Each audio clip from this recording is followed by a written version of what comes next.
Done it, you found the Valley's most in-depth weather forecast video, Weather for Weather Geeks, on this Wednesday evening, midweek.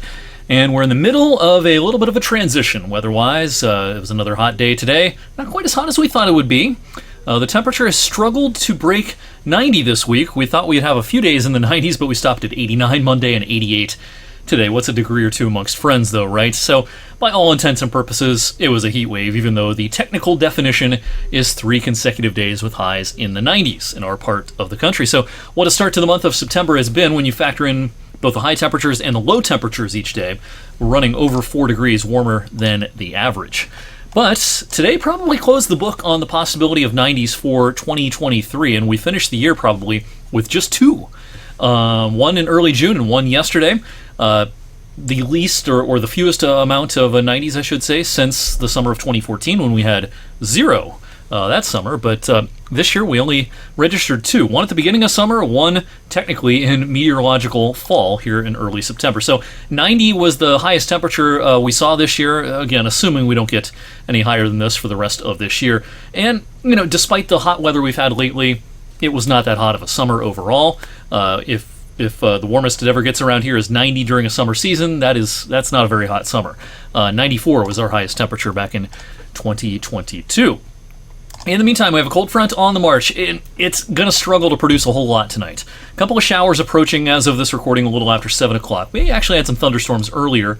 Cleveland up here near I-90 heading over towards Erie. It delayed the Guardians game for a time this afternoon, but that missed us to the north. There's a chance we have a little thunder tonight, but I don't think it's much. These storms are largely sub-severe out of northwest Ohio, parts of Michigan, and a lot of that lightning and thunder is likely to miss us again just off to the north. Now, we do have cooler air on the move. Now, it's not a big change. It's not like we're going straight to October or anything like that, but the 82 we have locally will be replaced by this air mass coming up as we go into the day on Thursday. So yeah, we're not going to go from having a high near 90 to having a high in the 60s in one day, but hey, baby steps, we'll take it. We'll be closer to 80 coming up on Thursday. This is something we'll be tracking for probably about 9 or 10 days.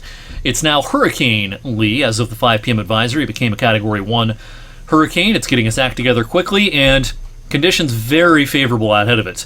Lack of wind shear, very warm waters.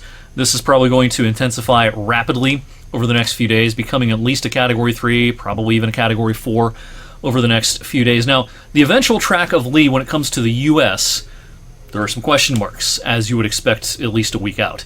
This forecast cone only takes us until Monday at 2 p.m., and it's still way out here. Florida's way over here. The Carolinas are up here. So we're talking maybe 8, 9, 10 days from now that we'll be dealing with this in most of the eastern U.S., perhaps, or the east coast of the U.S., I should be more specific, not most of the eastern U.S. I'd still favor, I think, this recurving before it reaches the eastern U.S., but that's not a certainty at this point.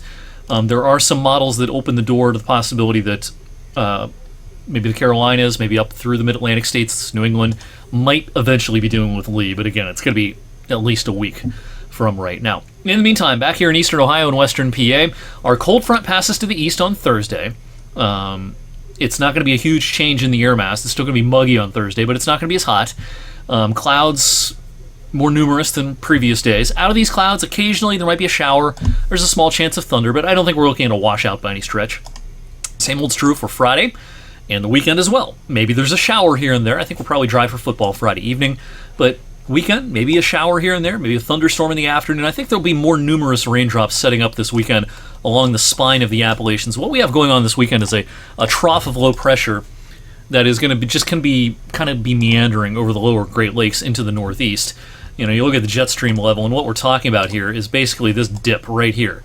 Just kind of in a spot that it makes for a kind of an unstable atmosphere. It may be most unstable in the highest terrain of the Appalachians, say from the Blue Ridge Parkway up through West Virginia into Central PA, State College, Williamsport, places like that up into upstate New York. That may be where the most numerous raindrops are this weekend, but in our area, we're going to allow for that chance of a shower or storm both Saturday and Sunday, maybe best chance as we get into the afternoon. But temperatures, this is what we like to see after a stretch of September heat.